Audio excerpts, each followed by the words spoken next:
Hey everybody, J-Man here. Let's talk some Star Trek. I've been doing all of the Star Trek original series reviews. I'm just doing them in the order that Wikipedia has them in. I know there's different kinds of orders. It is what it is, and I'm going to be using my space system. So story, pacing, artistry, characters, enjoyment. Each category gets a score between 0 and 2. I'm reviewing these based on other Star Trek shows, so I'm not comparing Star Trek to Doctor Who or Star Trek to Blake 7 or Star Trek to Star Wars or anything like that.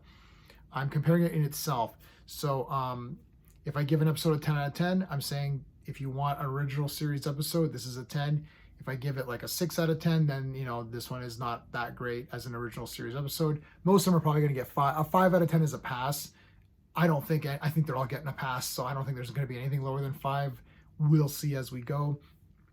So let's talk about Charlie X. My first video in this series is the Man Trap, so if you want to get a bit more background on how we're doing these, you can watch that one. But yeah, Charlie X. I'm going to give the storyline a 1.5. This other starship basically dumps Charlie onto Kirk's lap because he's crazy and he can do all these. He's got all these powers and all that. That's the story. Now look, it's not the greatest story ever. The reason I'm giving it 1.5 though is that I love all of the stuff with Kirk and Charlie, and he sort of becomes his father figure. There's a lot of great stuff with the characters where McCoy's like, well, Jim, he likes you, so do it. try to pawn this kid off. The kid's good. We'll get to characters. And I like how he's very inappropriate. He kind of pats Yeoman Rand there on the butt, and she's like, what the heck? What's going on here? And he's like, oh, I don't know. So that's kind of fun.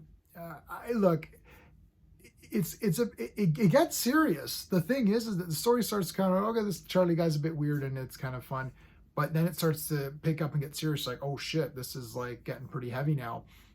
So yeah, I liked it. I do like the storyline of this one. I'm gonna give the pacing a 1.5. I can't give it a 2. I wasn't bored or anything like that, but it's a little bit repetitive with like Charlie going around and just being a dick, and you're like, yeah, okay, I get it. So they could have pushed it along a little bit quicker, but still 1.5. I really like the pacing is good. Just it could have been a little bit tighter. That's all. For the artistry, I'll give it a 1.5. Like everything looks good. I'd like to point out that I'm watching the upgraded versions, these remastered, upgraded Blu-ray versions.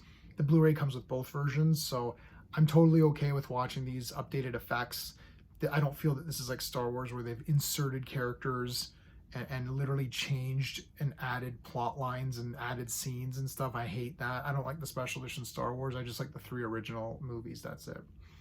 But the art here, 1.5. Good. The music's always good. Everything looks good.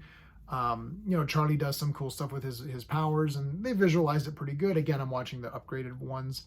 But yeah, everything looked good. Everything looked good. Characters, 2 out of 2. I love Kirk in this episode trying to deal with this kid who's messed up and has powers, and like, what are you gonna do? You can't really beat the crap out of him. I have a feeling that Kirk would have just spanked him if he could.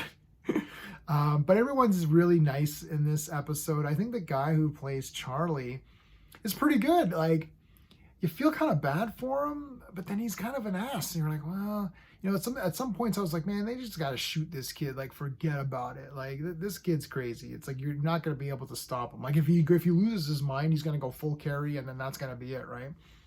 And that kind of happens. But Kirk's like, well, maybe I can get through to him and do something. This is a great Kirk episode. Kirk, Spock, McCoy are 3 of my favorite characters of all time in anything, not just in like TV. So the characters section's probably always going to get a very high score because I'm just a sucker for these 3 characters. So enjoyment factor on this episode, I'm going to give it a 2 out of 2 for my enjoyment factor. I really like this one. Look, I'm not saying this is the top tier Star Trek that you must watch, but I am saying that I personally really like this one. So I'm giving it an 8.5 out of 10. Could be a little bit high for some of my Trekker friends, but you know what? It was fun. I mean, this is the early days here, so they're feeling out stuff. Not everything is exactly spot on perfect, but I still really like this episode. I think it's really neat. And Charlie was good, a good kind of a little villain there for a little bit. So there you have it. Guys, if you like my space system, please like the video. Consider subscribing as well. And check out some of my live streams that I've been doing. There've been some great live streams. We're doing Fantastic Four. We're going to do the entire Jack Kirby run of Fantastic Four coming up. Make sure you're there for that. That's every Friday. Mondays is the Legion of Superheroes. There is no YouTube channel out there, and I've looked, who is covering the Legion of Superheroes in order the way I've been doing it. We're past 30 episodes, 30 plus episodes on the Legion of Superheroes. Every appearance in order. So make sure you're there for that. All right, everybody. Thanks so much. Until next time.